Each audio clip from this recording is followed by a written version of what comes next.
How did we meet, Xander? How long have we known each other? Monty and I have known each other since the last century, and which would be last 10 years. At least 10 years. And at that time, I was living in Los Angeles. I was a music director for a club called Makeup. We had a lot of excellent musicians, rock stars that came to be part of this show. And one day, some of the Madonna guys brought this guy, Monty Pittman, down to join us. And we became fast friends. Yeah, I played on his album, his band, Run, Run, Run. I played some bass, a little bit of guitar maybe. And, yeah. I think I recorded some guitar, but he erased my tracks after I left. But then I re-recorded them. Yeah.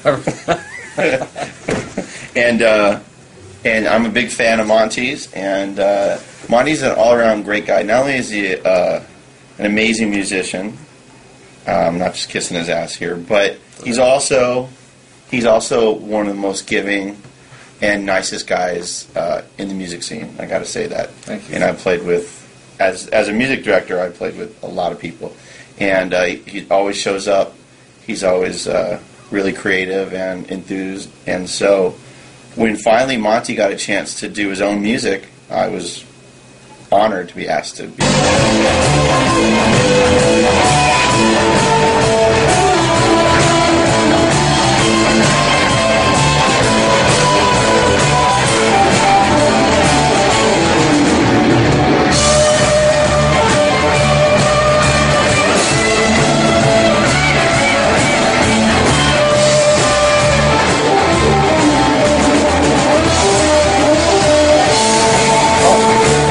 I guess Monty and I first met through Adam Lambert. I started working with the Lambert camp probably maybe 3 or 4 or 5 weeks before the American Music Awards performance, so that's where I met Monty, shredding on guitar for Mr. Lambert.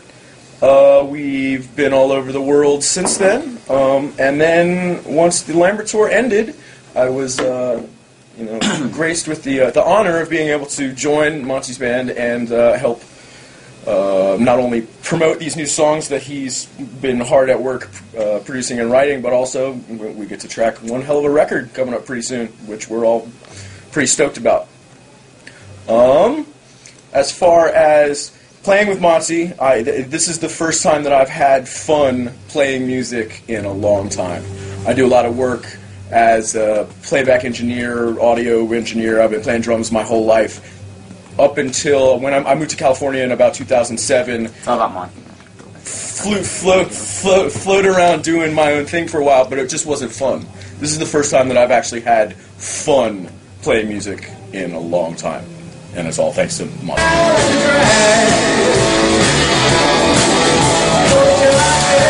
I met Monty about almost 2 years ago.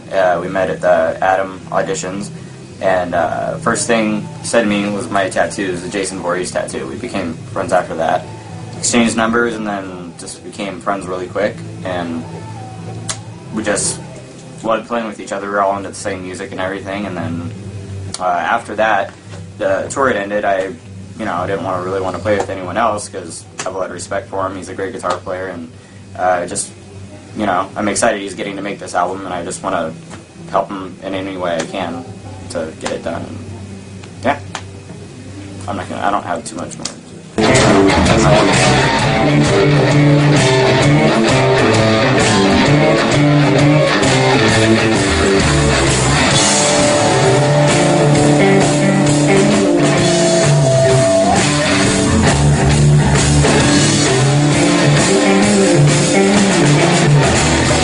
I met these guys, I met Xander doing a Club Makeup show.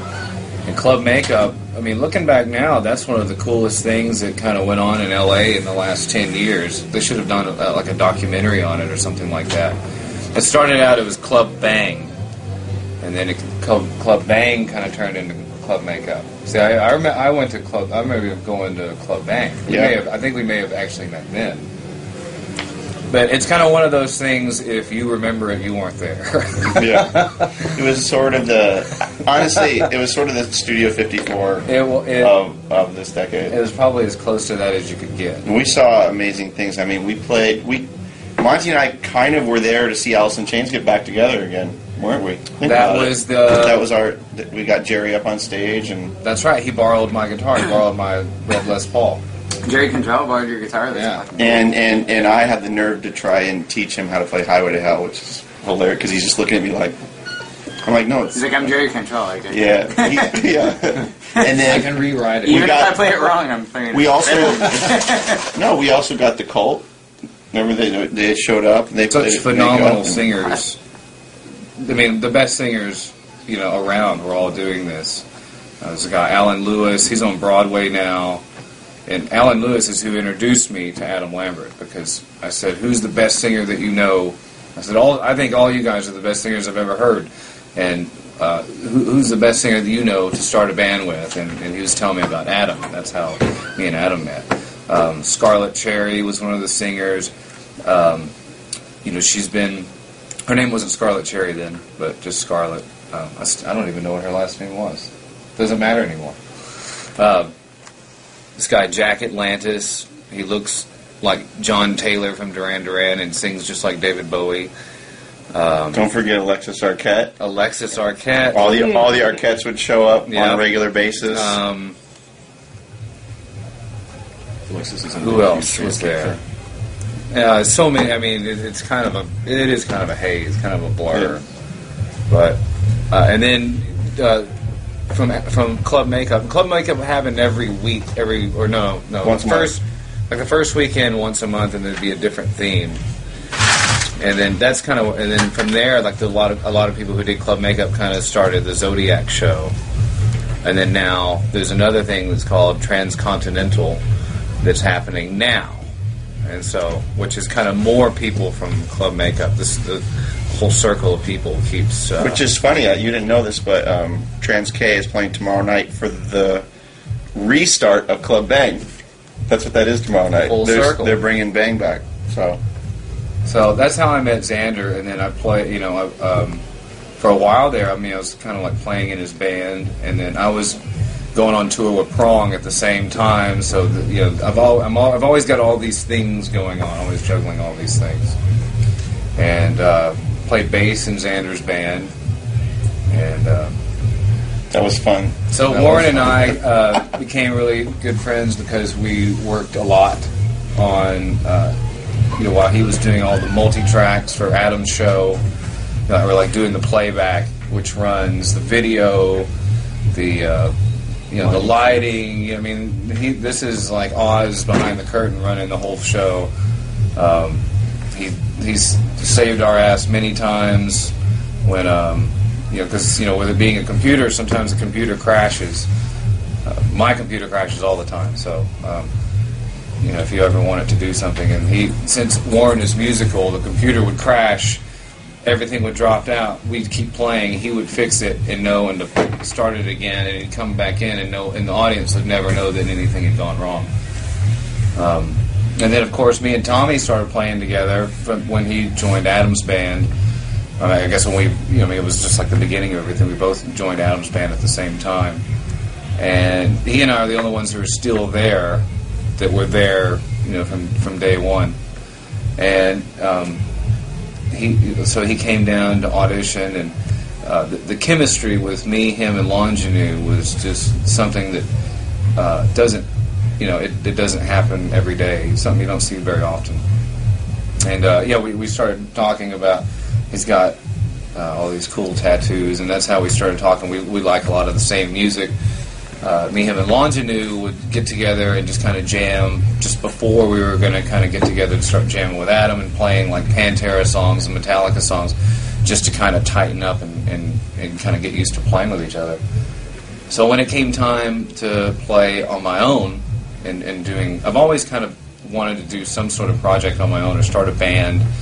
And every time I do that, either the singer goes off and becomes super famous and it kind of disbands the band, or with everybody's schedules, people go on tour with different people, or living in LA, you can't just be sitting around. You got to be doing something or playing with somebody. And so it started out. I started playing just solo acoustic shows, and then I was going to start playing with a band. And before that, Tommy would play with me sometimes, out doing like open mic nights or whatever. And I started at first. When I started really taking this project seriously, I started doing open mic nights just to go practice and play in front of people, and just to be in an environment that you can't control. And if you could make that work, you could make anything work. So Tommy started playing with me, and then when at the beginning of the year I was going to play out, and Warren was like, "Hey, hit me up, if you need a drummer." And I was like, "Yeah, sure," And so everything just kind of fell into place. I've kind of been looking back, like, how did we all come together? It just all just kind of happened.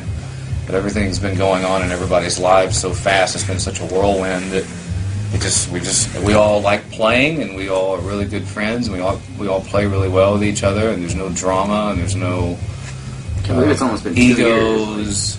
That's the weird It's thing. been a long time. 2 years almost. Drama and egos are the number one thing that's going to tear up a band. So I feel like I got a job to do. I want to get people playing music again and excited about playing music, and not everybody. It seems like everything is just conforming to all these. It's like eventually it's just going to be one big company that controls everything, and I want to at least fight a good fight against that. I don't know if I'll win or not, or at least get people going.